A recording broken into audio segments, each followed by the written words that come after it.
another that video. Yeah, man, I'm just back talking One Piece today. Reacting some videos of One Piece talk and One Piece takes, man. Let's get it, let's get it, let's get it. Let me show you set up for real, man. Talking One Piece. First off is about Zoro and Sanji becoming Admiral level. Legit becoming Admiral level. Let's see. Hold on.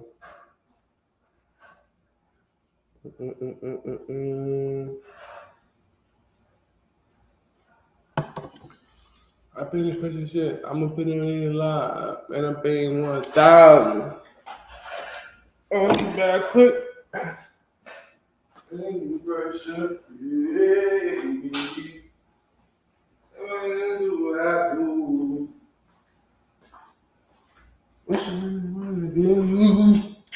I'll get it, man. Stretch of the story is happening. And oh shit. God Valley, this flashback, is one of the last things in the story that is quintessential, you could argue. Let's say before the final war, let's say before we get the entire Void Century flashback, things of that sort, right? Before Monkey Jesus becomes Pirate King. And because God Valley is happening on Elbaf, that means that Elbaf itself probably ends, let's say, within 10 or 20 chapters after it's all said and done, maybe more, potentially, fair enough, fine. But then after Elbaf, what's next? Is it going to be the final war? Is it going to be another island? Is it going to be, let's say we go to Laugh Tale immediately? Oda can end the story within like a 5 or 6 year window if he really wanted to. He could do this. It is possible. If he focuses on the story and the story alone, it is very possible. So knowing this, power scaling time. Okay, King Lightning, you don't think that... I'm not gonna lie. Well, One Piece is gonna be, bro. One Piece been around for over a decade now, right? Hey, I think about over like 2 decades, 2 decades now. And it's about One Piece. One Piece is like never ending for real. Cause mind you, we have in the anime alone, we still in Egghead, bro. Like we still in the midst of Egghead. We toward the end of Egghead in the anime, but we legit still in Egghead and it's weekly. So we'll be in Elbaf until like months from now, bro. Like officially in Elbaf for months from now. In the manga, we in Elbaf. We in the middle of Elbaf, right? And we passed the beginning of Elbaf in the manga. But bro, we still have so much to cover, so much to show in the manga. And right now we're in the midst of the flashback of God Valley, finally getting it. And we're gonna be in God Valley for like, I would say probably another month or 2 in the manga. So like One Piece may not end until like 2030 or something like. One Piece, just like LeBron had like another 4 or 5 years, another 5 years of more content, bro. It's crazy. Sanji and Zoro are at Admiral level right now. Correct. I've said before that there's still a ways to go for these guys to become Admiral. When can Sanji and when can Zoro be on that Admiral level? It is possible to where after Elbaf, this can happen. Where after Elbaf, Sanji and Zoro are now on par with at least Green Bull. And their bounties, let's say, skyrocket to the same tier as something like Loki, 2.5 and 2.6 billions, all right? So in my mind, it'd be like, okay, because I rate this person very, very highly, obviously, because he's right here. Hold on, wait. Law? That's right. Trafalgar D. Votel Law. I think that Trafalgar D. Waterlaw is Admiral level. I do. And I think our Law proved that in spades. Wait, you think Law is Admiral? Law is Admiral level currently? So basically after Wano, he became Admiral level. I can't really say that. I can't say that. Like even with Zoro and Sanji, I do think like outside of Ben Beckman, Even though Ben Beckman is he's a YC commander, but I have Ben Beckman at Admiral level already. But outside of Ben Beckman, I think Zoro is the closest to Admiral level for sure. He's the closest to Admiral level out of the young commanders, right? But not just like not like legit Admiral level, like Law or Zoro Sanji. I think Law and Sanji are YC1 level and Sanji YC2 level, right? But I don't see Law or Sanji beating an Admiral, even at the lower tier Admirals, Fuji or Green Book. I don't really see Sanji beating Green Bull on that same level as Green Bull. I don't see Law. Well, Law matchups. I don't know. And, you know, Law he did show he had good showings against Blackbeard a little bit. Like he clashed against Blackbeard Quake, and he's a Yonko, but I have Blackbeard at my level, so that's still a good showing of power from Law.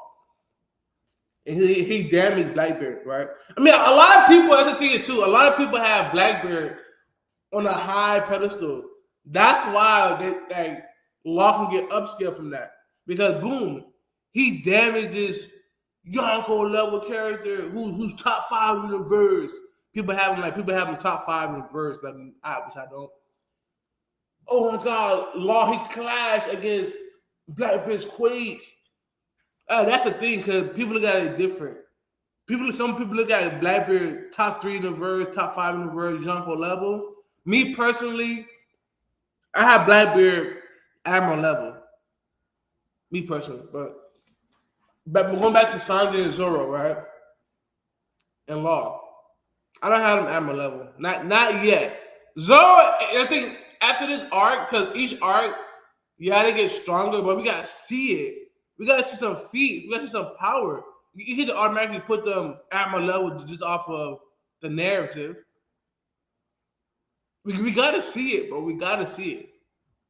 Fought against Blackbeard, Mr. All Day, Every Day, 24/7, 365 days. Team Blackbeard. Knowing all that, is it possible that at the end of Elbaf, Zoro and Sanji can be on Law's level? The answer, I think, is yeah. I think that's very, very possible. I would still eat. I know I'm pausing a lot, but bro, what? On Law level, Zoro and Sanji can beat Law. They both of them are stronger than Law currently.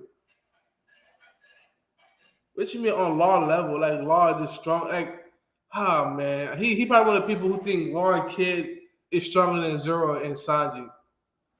No, Zoro and Sanji is stronger than Law and Kid.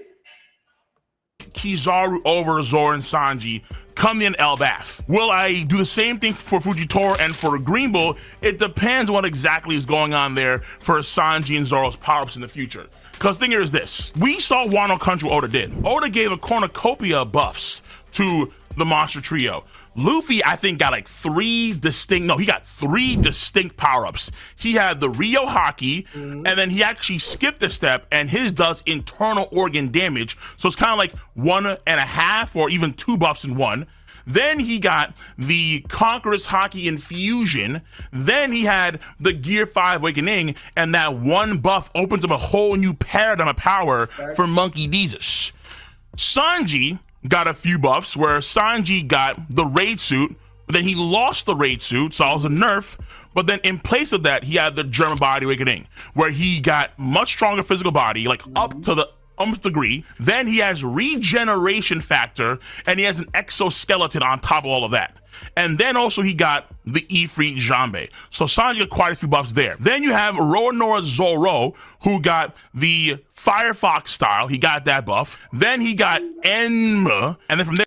Wait, you cut out a buff? I mean, well, obviously a buff is anything that makes you stronger.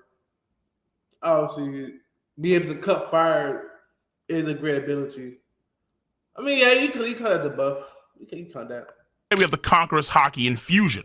So Zoro, and potentially, real quick, the Green Flames are a separate power thing as well, but Oda hasn't gone to that yet. Wano Country is the arc where the Straw Hats get the most buffs for the entire series of One Piece. Every arc let's say in terms of gym memberships, which I do have, don't doubt me, every arc was like a Planet Fitness gym membership in terms of buffs. And then its lobby is a Planet Fitness that doesn't have that dumb alarm, and they actually have some solid weights.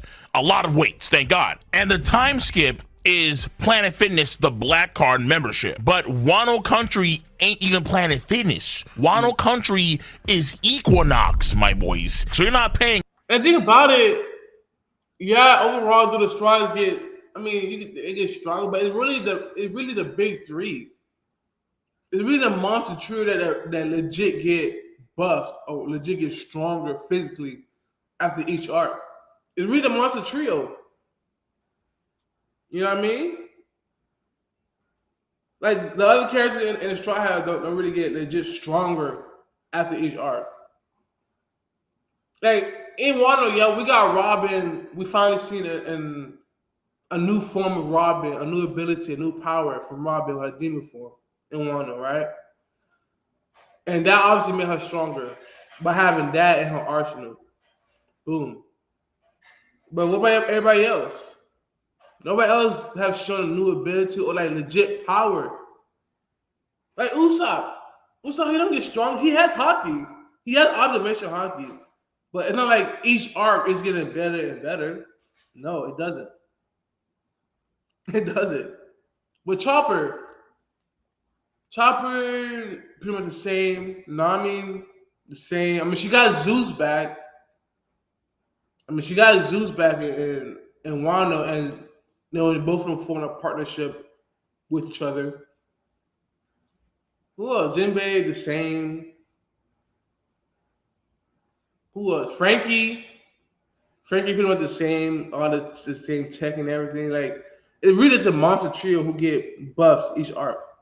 $20 or $30 a month. No, you're paying $300+ a month for that membership. That is the quality of buffs we're talking about here to bring Wano Country to every other arc. Because here's the damn truth. Before Wano Country, there was no way on God's green earth that Zoro and Sanji were beating Cracker in a one-on-one fight. Cracker. Yes. 3rd division commander of the Big Mom Pirates. You know why? Because Cracker was coasting on Gear 4 Luffy. Luffy was getting dunked on and snacked on by Cracker. There ain't no way Zoro and Sanji were beating Cracker before Wano Country. They needed Wano. That's debatable, though. That's debatable. Them two versus Cracker? And think about Cracker. At this time, Cracker was like Washington 2 level. I'm not gonna lie. Like Cracker, he's like Washington 2 level. When you actually look at it, he's really like he's Washington 2 level. And would Dressrosa, Sanji, and Zoro beat Cracker? I think so. Because Sanji had the speed advantage. He had AP to the thing. That's the thing. The match is already a thing. And Dressrosa, Sanji, and Zoro would beat Cracker. I think so. Because when you look at it, having Zoro as the main leader of the fight with his AP of sword slashes, I think he'll be able to cut down the Cracker soldiers. Well, not cut them down easily, but like having him as the main lead while Sanji's supporting. Sanji is faster than Cracker. Sanji had the speed of it. And Cracker himself, that's the thing, Cracker himself, his physical durability isn't high. Yeah, did he push not Wano? Did Cracker push Poke Island Luffy pre-Katakuri to a extreme death fight? Yeah. But mind you, it was all because of the abilities of the Cracker soldier who had strong hockey. Mind you, his physical body isn't that durable. Because he got hit one time and was sent flying by Luffy. And he said himself that he don't like getting hurt. Cracker himself said he don't like feeling pain. He don't like getting hurt. And we seen he get hit one time. He got hit one time by Luffy. And got sent flying throughout the woods throughout the city. Like, bruh. So I do think Dressrosa, Sanji, and Zoro would have beat Cracker.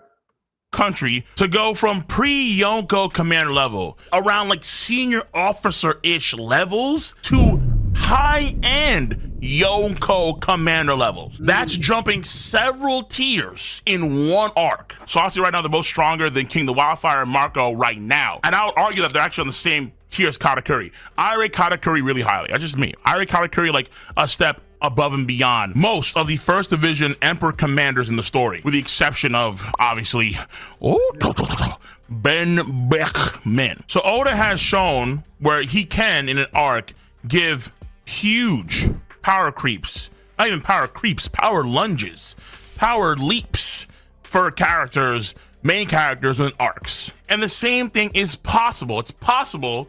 Is it likely? But it's possible for Elbaf. We understand that at some point in the near future, Zoro is going to achieve a Black Blade. That could be happening in the very near future on Elbaf, on top of him starting to understand the true powers of utilizing his Conqueror's Haki. And also, whatever this Green Ember stuff is, if it is a different power, then Zoro could understand a lot more of that coming in Elbaf too. These fights against the Holy Knights are going to force a lot of not just raw power, but also unique ability functionality on the part of Zoro and Sanji, and of course Luffy as well. What we saw with Ameth and the Jobo Haki Knot, we're gonna see Luffy do something comparable to that on Elbaf. Yes, we're gonna see, I think, Zoro and Sanji do things that are similar to, let's say, Gaban, at least. Whether it be through Conqueror's Haki, solely that, or other methods, we'll have to find out. But I think that for sure Sanji and Zoro are gonna do something similar to Gaban in this arc. It becomes very no, but Zoro. Obviously, we know Zoro, he's going to learn a legit technique to slow down the immortality / regen from the Holy Knights. Because we know, we see in the manga that Gaban, he was scolding Zoro, and he said that their immortality is not unbeatable. And we see him in Gaban. He know Div Summers, and he slowed down the regen of Summers. Like, some took a while. He took some time to actually legit regen, and we know he needed Conqueror's Haki and Fusion to slow it down. So it's not really overall power. It's just a technique wise. What we use in Conqueror's Haki to slow down the regen, and we know Zoro. He's gonna eventually do that. He's gonna do the same thing because his matchup may be Summers or Killingham. And Muzaki Sama because he's a swordsman. So he may do the same thing. I mean, Zoro may actually beat Summers too. I mean, he may be the one to beat Summers. Because we know each arc, the main straw has, or straws overall, have a legit master that they gotta fight. You know what I mean? Just like Wano. Zoro had King, Sanji had Queen, Luffy had Kaido. You know what I mean? And Frankie, Jimmy, and them have individual commanders that they had to face. So they may do the same thing in Elbaf. Clear that Zoro can actually raise in level exponentially, because just like honing his Conqueror's Haki, that's going to be a huge boon, and then other things Oda has left for his powers to bloom could be happening in this arc as well. The same goes for Sanji. There is that sort of mystery now about Sanji having Conqueror's Haki or not, where Gaban says something to Sanji, but Oda kind of cuts that off. And for Sanji, the baseline, his physique is already like mutating. We're at the beginning of this arc when they destroy that giant net that Roto fired at them. When they were inside Lego Mania, we saw Sanji use Ifrit Jambe in chapter 1129 with his regular eyebrow orientation. The power of love was not active. So if he can use Ifrit Jambe without the swirls, what does that mean about when the swirls are on?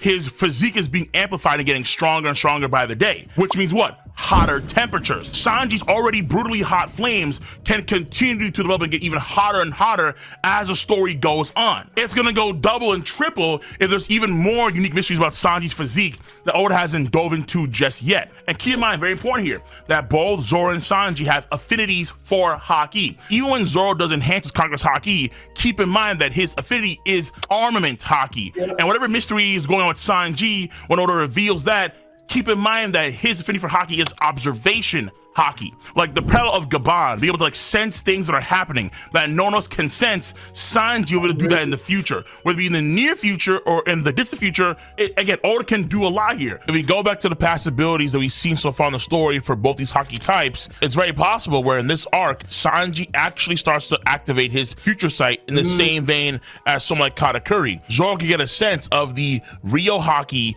that bypasses natural defenses and does internal damage, the one that Luffy mastered from Hyogoro. Given their affinities for haki, this is very possible, and it could be happening again in this arc. They could be, and that is true too. We know the special skill is Zoro's armament, Sanji observation, and obviously with Sanji, he's gonna eventually develop future sight for sure, because he's able to dodge a future sight user attack. Like Katakuri used future sight, and he's seeing the future that Sanji dodged his attack, his bullet. Like, come on, man. And mixed with Sanji's speed, oh man, he's definitely getting future sight.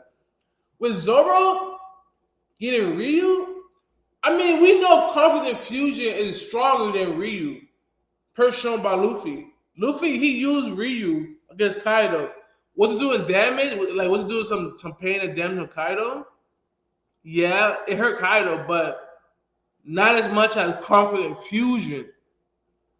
So, me personally, I don't mind Zoro getting Ryu, but like, what's the point? Because he has a stronger form of haki with Confident Fusion that he can use for his army and haki. It's stronger than Ryu. So like, does Zoro really need it? I mean, yeah, because the swordsman aspect, Ryu having on the sword, like just like the Wano swordsman, yeah. But he don't really like he legit don't really need it for real. Cause he already has Confident Fusion. Stronger than old Rayleigh and old Gaban by the end of Elbaf. If we're near the end of the series, like we're really close in the story, and we know that Luffy's crew is going to succeed where every other crew has failed. If we only have a few arcs left, that means that within the next, after Elbaf, within the next 2 to 3, well, maybe 4, yeah, why not? I mean, you could argue there's actually a chance Oda does like 7 arcs. There is room for that too if you really wanted to, but then we end in 15 years. I digress. Zoro and Sanji, relatively soon, are going to be stronger than Gaban and Rayleigh in their primes. For sure. Not their old age, in their primes. Prime era Rayleigh will be weaker than peak EOS Zoro, for sure. Yeah. And the same thing goes for Prime era Gaban and EOS Sanji, absolutely. And that does not necessarily mean that's going to happen at the exact end of series. It can happen much earlier than that, because end of series Zoro and end of series Sanji could be 2 or potentially even 3 tiers stronger than Prime Rayleigh and Prime Gaban. Though I don't think that's likely. I'll say it again. I do not think that's likely. No. So I think the pathway is there where we do see some massive haki bloomage, some ability. I mean, it's not really crazy to say because obviously the Straw Hats in current gen is going to not every old gen member, but the main current gen members are going to surpass the old gen members in overall power. Like in the series, Zoro and Sanji, they're more than not going to be stronger than Prime Ray and Gaban. See, that's the thing. I have Prime Ray and Gaban like Admiral level. And I do think Zoro and Sanji is going to be Admiral level by the end of the series. But I think that for a lot of characters, though, I think Kobe is going to be Admiral level by the end of the series. Zoro, Sanji, Sabo. I think all of them will be Admiral level. I don't think none will be legit Yonko level, bro. Have a bunch of Yonko level characters like that? No. But I think they're going to be Admiral level for sure. For sure. I have Prime Reagan bar Admiral level. Realizations on the part of Zoro and Sanji in the very near future. And one last thing, statistically speaking, you may be wondering, okay, how is it that Sanji and Zoro are not at Admiral level just yet? Actually, statistically speaking, I don't even get to it. I really don't, because I think it was very clear just seeing how Luffy and Zoro operated against Rob Lucci. I think that and that alone was enough to tell you. Luffy here, I think, is very close to Kizaru in terms of power. And he is just decimating Lucci. The same thing could not be said for Zoro. Not even close. No. And the fact that we found out recently that Zoro had no idea, he had no idea that he had to conquer Saki, that makes it only all the more apparent, very obviously. Yeah, Zoro is definitely not on Admiral level. Sanji and Zoro to me are always parallel, without question. Again, I told you before, in the same vein as Dory and Brogy, I can't tell you stronger. In the same vein as Inu and Neko, I can't tell you stronger. Same thing here. So if Zoro can't decimate Rob Lucci, then neither can Sanji. He can beat Rob Lucci, but he's not able to do the same thing as like what Luffy could do. Hell no. Hell no. But let me know your stance. That is true too. That is true. Because a lot of people, and there's some people who put Zoro at Admiral level, but not yet. You can't say he's Admiral level currently. Not yet. Because no Admiral is getting stalemated. I won't say stalemated. Well, it was a stalemate. It was like a high diff fight. Like Zoro, he beat Lucci high diff, bro. It was a high. I wouldn't say extreme diff, like because Zoro and King was an extreme diff fight. I would say this fight was high, like mid to high. Zoro and Lucci was like mid to high. I would say mid diff, because even though Lucci he kept Zoro busy for a while. But Zoro took no legit damage while Lucci did. He legit did. Right? And mind you, he was still standing after Zoro slashed him with 3 sword style. And he was still conscious. So like, and Admiral would have just overpowered Lucci. Because even though Lucci's up there too. Like, he's relative to Sanji. Like, I have Lucci watched at 2 level. But Lucci was still standing. He was still conscious after the Zoro fight. So that's why, and the thing about Zoro, he wasn't going all out crazy from start to finish. But that's why I say mid to high diff. Mid to high diff. I wouldn't say Zoro, he low diff them. Like, no. Lucci legit kept Zoro busy. Legit. Do I think Sanji can beat Lucci too? I think Sanji can beat Lucci for sure too. So yeah, man. That is it. So overall, Zoro and Sanji is not Admiral level. Are they going to be Admiral level? For sure, but in the series. But not after this arc either, not after this arc. Kizaru and Minato, 2 men that fight on the side of justice, speeding through the battlefield and being one of the most feared adversaries to go up against, with them being from mangas whose fan bases have such a heated rivalry with each other. It's no surprise that this matchup has been brought to the table. They match up perfectly. Man, oh man. One Piece versus Naruto anime PowerScaling debate. And this has been a prominent one too. The Minato vs. Kizaru been a legit popular Naruto versus One Piece topic for PowerScaling. Legit. With each other, being speedsters and their government's strongest assets. But what would happen if these 2 Goliaths faced off head to head? What's up, guys? My name is Verdix, and if you enjoy videos like this, hit that subscribe button. I put out quality content. During his introduction, he blew by and no-diff members of the worst generation before sparring with Rayleigh for a bit. While both fighters weren't at their full strength, it was clear that Rayleigh couldn't keep up with Kizaru the longer the fight dragged on. Rayleigh would be in the same tier as Gaban, who we just saw annihilate Summers, a member of the Holy Knights, and Kizaru scales above this. After Sabaody, we would see Kizaru troll the entire Whitebeard fleet during the war, and took not an ounce of damage. In his interactions with Marco, he was easily overpowering him and blocking his attacks. While he and the rest of the admirals were holding back, he wasn't using the abilities that would have made the war easier for him, such as his clones or light sword. The moment Marco isn't able to regenerate due to Sea Prism cuffs, Kizaru hits him with a simple point and shoot laser, and Marco takes heavy damage from it. This just goes to show. I mean, Marco, he had Sea Prism stone cuffs, so his power was turned off. And he snuck him out of He did, Kizaru did sneak him. Because they threw the chains on Marco out of nowhere, and then Kizaru out of nowhere as well just blast him right through the body. You gotta add the context.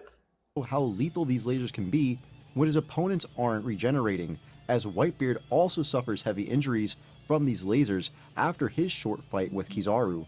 Before this, all three of the admirals would showcase Rio or Advanced Armament Hockey when Whitebeard fired his shockwave at Marineford, only for it to be blocked. Along with this, they, and specifically Kizaru, showcase Future Sight when they morph their bodies to avoid attacks the same way we saw Katakuri use it when the ability was first being showcased. Towards the end of the war, the Red No, see, doesn't be morphing the body doesn't mean future sight. The fact that other thing morphing the body is future sight. No, no admiral has future sight. No admiral has future sight. It's just a luxury that a Logia has to morph their body around. You don't need future sight to morph your Logia body or morph your body in general. That's what Katakuri did, but Katakuri he isn't a Logia. He had Paramecia. That's what people not keep forgetting. Haired pirates would make a surprise appearance, and Ben Beckman would point his gun at Kizaru and tell him not to move. However, Kizaru does exactly what Beckman told him not to do, and continued his attack on Law's ship. While Ben sat there watching, like I stated, not an ounce of damage was taken during the war, and he trolled every opponent he fought.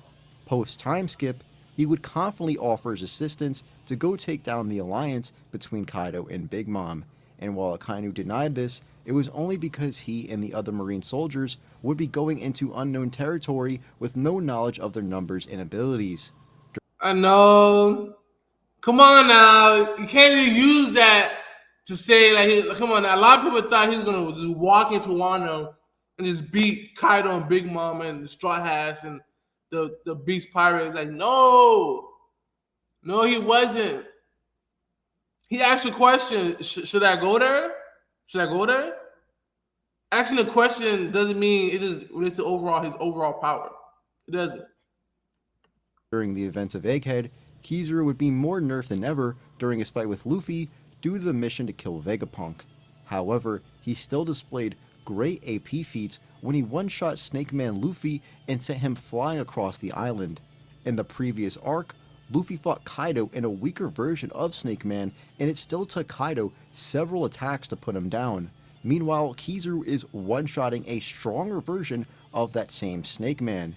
He's able to have multiple scuffles with Gear 5 Luffy while wanting him to win and escape with Vegapunk. Thankfully, majority of people understand Kizaru was going through the worst time of his life on Egghead and had no heart in the fight. Something we know weakens you, and while some have tried to deny this due to Kizaru being the one to put the literal nail in the coffin on Vegapunk, this was only because he was suffering after Saturn pierced and poisoned him. He's not supposed to be moving, and Sanji is flying around the battlefield with his body. The dude just couldn't bear to see his friend suffering like that. Now, where does this all scale? Well, since One Piece scaling is pretty complicated, we're going to have to chain scale. In Dressrosa, we were introduced to Chinjao. Chain scale, meaning that he's going to upscale Kizaru based off of past characters or weaker characters. That's obviously weaker than Kizaru. So he's going to upscale Kizaru off of them, basically. Just like how people upscale Mihawk based on what Zoro be doing. You know what I mean? Crazy. Who is able to split continents to open up his treasure. This is the same Chinjao who was whooped by a nerfed Luffy, who isn't anywhere close to the strength he possessed when he fought Kizaru. Even Sai is stated to be able to achieve this exact same feat, a character that a lot of fans couldn't even name. It's safe to say that Kizaru far surpasses the continental ranges. During the Paramount War, Whitebeard was stated by Sengoku to be able to destroy the world, and would be backed up by Oda himself. The One Piece world possesses multiple moons and is implied to be a lot larger than our own. Whitebeard having large planetary level AP makes more than enough sense, and we see characters like Akainu clash and actually overpower him during the war. While Kizaru doesn't obtain... I wouldn't say overpower, because Oldbeard did beat Akainu. He just did a lot of damage on Oldbeard. I wouldn't say overpower. Akainu's attack potency, he is in a similar tier, and was still able to one-shot Snake Man Luffy, who Kaido, someone implied to be relevant to Old Whitebeard. He did a one shot. I know I keep pausing. I know I keep pausing a lot. I know I keep pausing. Bro, he didn't one shot Luffy though.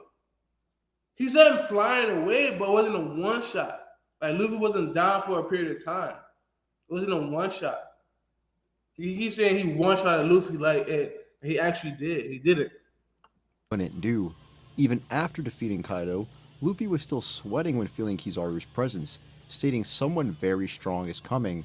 This is the same Kizaru that was confident in taking on both Kaido and Big Mom, and did way better against Snake Man than Kaido did, while not wanting to even be there. Even when he's fighting Gear 5, Saturn can tell that something is off, and calls him out for slacking on the job. While we haven't seen him go all out yet, we could still figure out that Kizaru would scale around large planetary level AP. The yellow Oh man, oh bro. He go to scatter, but Kizaru has large planetary AP. Come on, man. Come on, man. I'm a One Piece fan, but at the end of the day, I gotta be real. Gotta be real. I gotta be real. Right? I gotta be real. Kizaru doesn't have planetary AP. He doesn't. That's the thing though, because One Piece power scaling can get, as I'm saying, like he said, get tricky. Because based off of one statement that Sengoku said about Whitebeard can be scaled to planetary level. And that was Old Beard that Sengoku said about Whitebeard. Old Beard. Meaning that if that Old Beard was planetary, that would mean his prime, which like we know your prime version is stronger than your old version, which means his prime version will be planetary to large planetary power, you know what I mean? So like, that's what I'm saying, because some statements can be, I won't say debunked, but it's like, there's no showing of it. You know what I mean? That's why sometimes some power scaling in One Piece can be tricky for real. But I don't have, like, can you say Kizaru overall power is over continental level? Yeah. Because we know Kizaru is stronger than Don Jinjao and Don Sai, and they have continental level AP. So what's higher continental? That's what Kizaru is. Because Kizaru is obviously more powerful than Don Sai and Don Jinjao. yellow flash of the leaf is no joke either. Soldiers of other nations are told to flee on sight of Minato, but even that would do you no good. Now, there are two versions of Minato that you can use here, but it's safe to say that Edo Minato is the superior version. We know the guy was able to blitz and overpower both A and B during the Third Great Ninja War. This was Minato before he even became Hokage, and in his one-shot novel, we saw Minato overpower and push back Kurama's tailed beast bomb before he was even leading his own squad. But before this, Kurama would compare him directly to Hashirama, despite being as young as he was. And mind you, this is the full version of the Nine Tails Minato overpowered, and when you compare this to Naruto, who it took multiple Shadow Clones chucking Odama Rasengans at half of the Nine Tails, you can see that this version of Minato is stronger than Naruto when he fought Pain, even before becoming the fourth Hokage. During the Nine Tails attack, he would fight with a young Obito, who got famously slammed by Minato and would go on to seal the Nine Tails inside of Naruto and himself before succumbing to his wounds. He is able to amplify his strength with Sage Mode and attack with immense speeds. But it's when Orochimaru reanimated him and the other Hokage that he unlocked his QB Chakra Mode, or KCM, allowing to use half of the Nine Tails power and coordinate with his own. The problem with So we're using either Tensai Minato and at his prime. So that's the thing with the Naruto. Essentially, Naruto failed to do. let's get a characters based off of the one that benefited the most. Like with Madara, they would use either the Madara who had the 10 tails inside him or the Edo Tensai Madara. They will always avoid the Prime Madara. You know what I mean? So with a Naruto fan, when a Naruto fan scale, they all try to use the Edo Tensai version more than not of a character. Because it would benefit their argument way more. Because, oh my God, Edo Tensai, bro, they could regen. Or they could regen. You know what I mean? So using Edo Tensai Minato, another Prime? Come on now. And that's the thing too. People would just use Edo Tensai Hashirama under his prime. So like, come on now. Go prime for prime. Kizaru in his prime. Use Minato prime. You know what I mean? This, though, is after Minato realized it was Obito who attacked the Leaf all those years ago. He was in complete distraught. He couldn't lock in until Naruto and him did the fist bump. Before this, though, anytime Minato is on panel facing Obito, he is flashbacking to how he could have prevented this from happening and blaming himself. When he was fighting Jubito with Naruto, he is able to smack away 2 of the Ten Tails arms away before being pushed back. And while he's not as strong as Naruto at this point, he's still implied to be around the same tier, and Naruto needed his help to fight Jubito before Sasuke tagged in. Unfortunately, we don't see Minato do too much in the war, but we know that Bijou bombs can threaten to destroy entire nations, and Minato is able to teleport these attacks away as well as overpower them. Since he was able to overpower these attacks as a teenager and would go on to gain way more strength over time, I would scale him around Continental level in AP. Now, most people... Continental? Me personally, I have Kizaru multi-continental, so...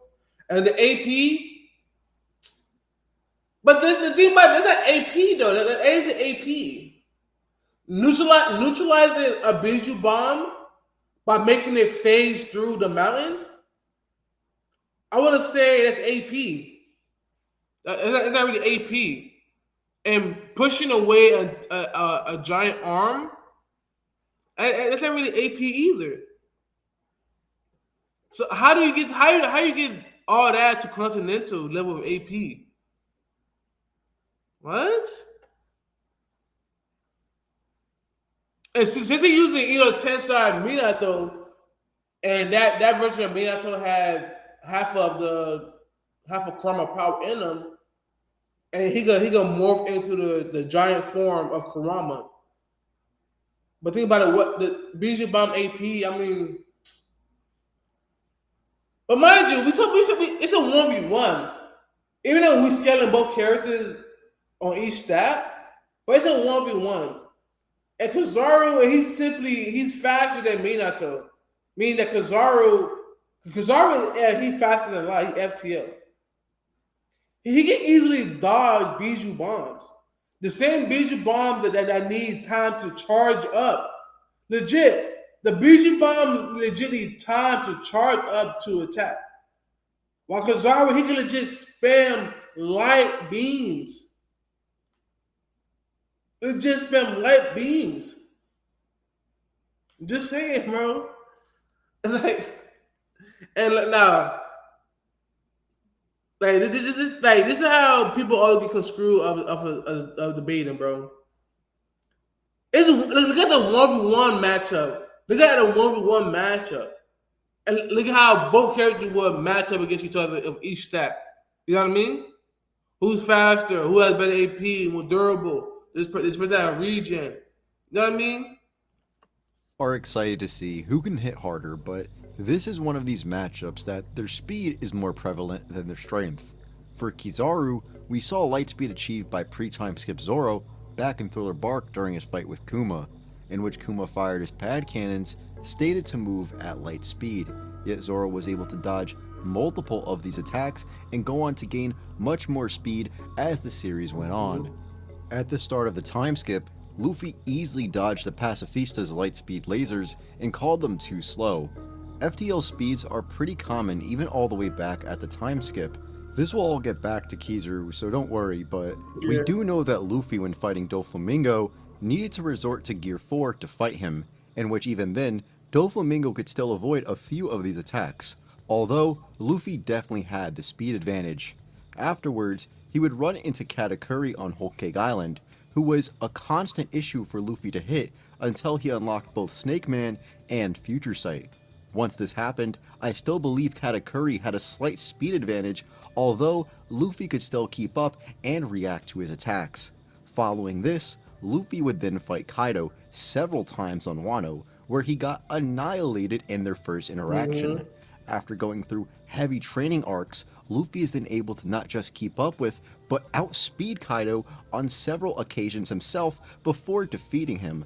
At this point, we can see Luffy is well past the speed of light, reaching Facts. massively faster than light plus speeds, and it's then here when Kizaru comes into play. As when they fought on Egghead, Kizaru was able to perceive Gear 5's attacks, and even though he was nerfed, he still blitzed the entire island to give Luffy food. Not a single soul on the premise was able to see what happened.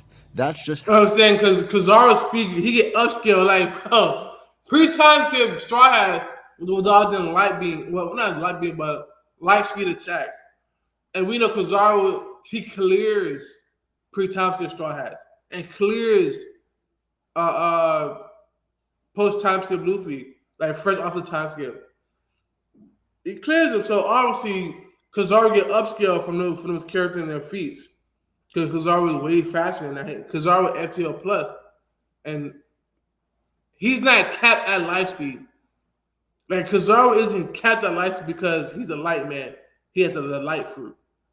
He can accelerate, meaning that if you accelerate past light speed, that would mean you FTL faster than light.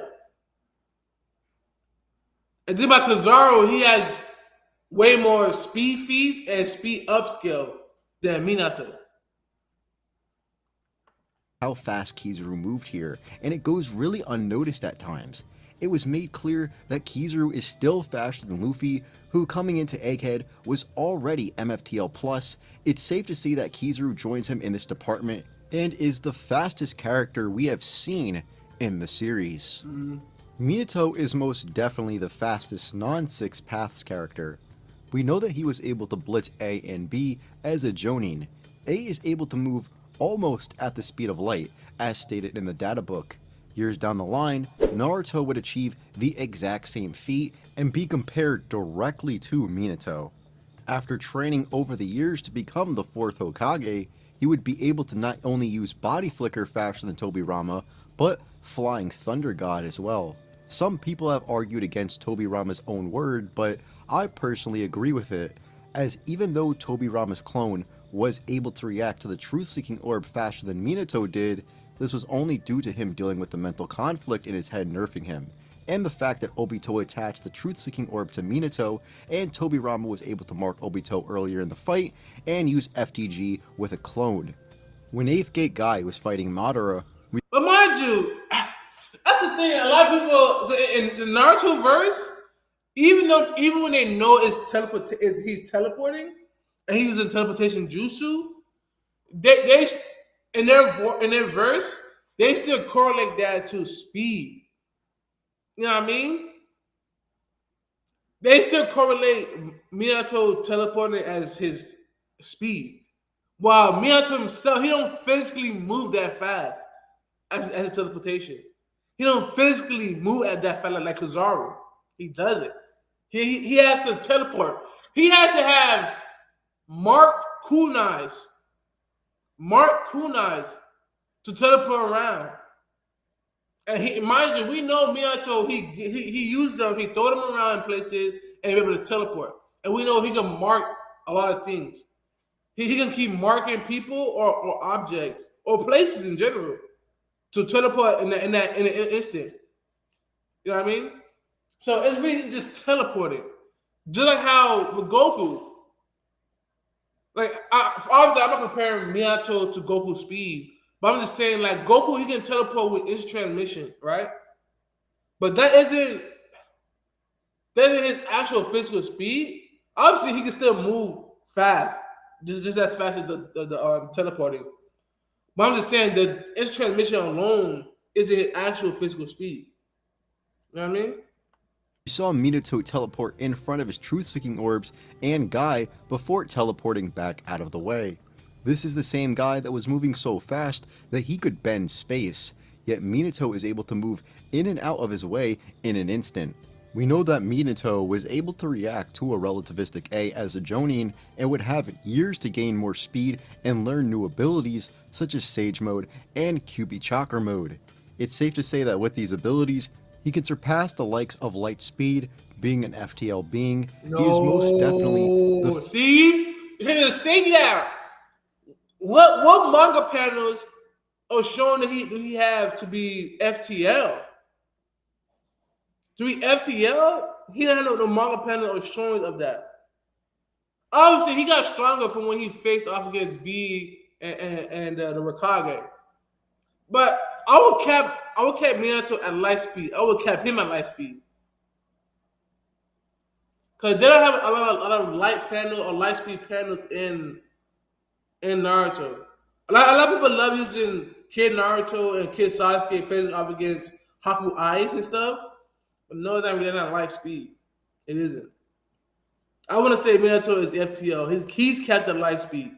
His ceiling is light speed, not FTL. fastest non-six paths character.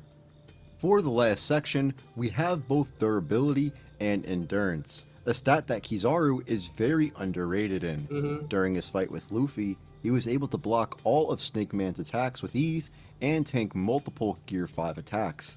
Not only do the Marines state they can't find wounds on Kizaru, but at the end of the arc, we would see him unscathed when he yelled at Akainu. Luffy is coming off of overpowering Kaido and able to coat his attacks in both Advanced Armament and Conqueror's Haki. He does use ACOG more frequently in his fight with Kaido, but it's not like Kizaru doesn't get hit with a few of these attacks himself and is able to endure them a lot better. When Luffy uses Ryu, he is internally damaging the opponent, being a form of durability negation. Yet Kizaru is still able to take these blows. When he got hit with Stargun, this is the moment Saturn is puzzled why Kizaru is even down in the first place. Unless you were reading the arc with a blindfold on, you would know that Vegapunk is the entire reason Kizaru didn't try at all when fighting Luffy. It's clear that despite Luffy being able to deliver powerful Haki-coded attacks, it's still not enough to seriously put Kizaru down. I would put him right where his AP is, at large planetary level durability. What? Large planetary durability? What? See what I'm saying? This is why me personally, I don't get into so much of those labels of power scaling. Obviously, they use that power scaling to like legit label what his character is at. But bro, what? How is it large planetary durability? So I mean, that's what I'm saying. Like, no, man. What is this? What is this? Like, what? Large, like, look, the Kizaru has great durability. He do. Great durability and endurance can play hand in hand. Like, durability and endurance can play. It really go hand in hand because it's really real similar. But he was able to endure Luffy attacks. That's a good showing. He was able to endure. What else? I mean, he endured one attack from Marco. Marco kicked him once. That's not really nothing for real. But his showing against Luffy was pretty good. So I would say who has better durability and endurance? That's the thing, because since he using Ito Tensai on Minato, that Minato can regen. He can regenerate because of Ito Tensai. But his durability and endurance is lower because the body is physically weaker. So obviously, Kizaru can take the durability and endurance. Minato, unlike Kizaru, doesn't have a perfect defense to combat his speed. During the war, Obito's attacks are easily tearing him apart. He doesn't have really any tank feats, unfortunately, and even though he was pierced by Kushina when Kurama was taking over, this was only because he couldn't let go in order to seal the Ninetales. Speaking of, during his final moments, he would endure the wound the Nine-Tails made long enough to seal half of Kurama inside of both Naruto and himself. While he would succumb to his wounds, he would still live long enough to perform the sealing jutsu. He does have Sage Mode, which drastically increases his durability, but this mode only lasts him so long. I would put his durability around country level, being that he isn't the most durable character in the verse. Well, if you've been following, it's pretty clear that Kizaru has the advantage. No, I would say city level. I also put durability probably at city level. Probably. City level. Durability and endurance. His stats simply outscale Minato's, and unfortunately for the 4th Hokage, he doesn't have any real chance at winning here. The only real win con I could imagine would be using something like the Reaper Death Seal on Kizaru. However, this would include him having to tag Kizaru in the first place. Now, as for the Logia and tangibility, you've heard me say it before, and I'll say it again. When cross-verse battles are up for discussion... Oh, here we go. Oh my gosh. Here we go. Cross-verse equalization. Here we go. But no! Using cross-verse equalization is basically making one side have an advantage because to make up for the disadvantage he actually had against the other character from the verse. Like, no. Chakra cannot be the Armin and Hockey. That's what comes down to it. They're Logias, bruh. His whole video, now he's talking about Logia, the Logia intangibility. Like, no, you need a counter to the power of a Logia or Armin and Hockey to even hit the actual body, bro. And Kizaru is light. He made it light, so try to hit him with light. He's immune to it because he's physically the light man himself. So like Kizaru doesn't really have no counter. I mean, you could say darkness power, like Blackbeard. That's his counter. But because Minato doesn't have no dark power. He don't have Armin and Hockey. Rasengan is gonna pass right through. That's like people forget it. The Rasengan and stuff is gonna pass right through the Logias. It's gonna pass right through them. Especially because Kizaru was made of light. Like, no, you can't make it equal. You can't make it equal. You can't give Minato an advantage because he's going to get the Logia. Verse equalization is applied to allow the verses to interact freely with each other. Still though, even with this in play, Minato wouldn't be able to tag nor damage Kizaru. His attack potency stops at Continental, potentially lower if you want to downscale him. And this is nowhere near enough to take down the likes of Kizaru, who tanked multiple large planetary level attacks from Luffy that internally damaged him due to Ryu. Kizaru can also match Minato's clones with his own and one-shot all of them. He could also use his sword and laser beams to pierce Minato from distance, slowing him down. Even still though, I believe Kizaru could blitz and kick the shit out of Minato like he did to Drake. What makes it even harder for Minato to land a hit on Kizaru than it already would be is the fact Kizaru can look into the future and morph his body to avoid attacks. Minato is one of my favorite characters. Kizaru doesn't have future sight, but he do have observation Hockey. Whereas observation Hockey can make him react to attacks and things way faster. And because he have observation Hockey plus Kizaru physical speed where he can move at, which make him way faster because observation Hockey can give him a way better edge as well. Cause having that stat, having that hacks of observation Hockey, Armin and Hockey, especially when Kizaru has advanced Armin as well, those hacks is a reliable hack to have in the arsenal. In all of Naruto, but he just doesn't stack up to the power the Navy's fastest admiral Kizaru possesses. Well, that's it for you guys. I hope you enjoyed. If you did, go ahead and hit that subscribe. Yeah, man. Yeah. That's really that's it. Like when it comes down to it, Kizaru, he really, we break it down. He really mid diffs Minato for real. Because the only thing that's going for Minato is his speed to put up a fight. That's the only thing that's going for him, legit. Kurama mode is gonna pass through Kizaru. Or Kizaru easy dodge it. Legit. The only thing that's going for me into it is his speed. To move around fast enough to try to dodge a lot of attacks. And I've been saying, oh, Reaper Death Seal. The Death Seal, like, no. Reaper Death Seal, you need prep time. You need time to get it off. You need time to get off the Reaper Death Seal. You need time to get it off, bro. And Kizaru needs to stand in there and get attacked by the Reaper Death Seal. So, yeah, man, let's read that shit. Yeah, man, that's the end of the stream. Thanks for watching, like, subscribe, and comment below who actually wins, me or Kizaru.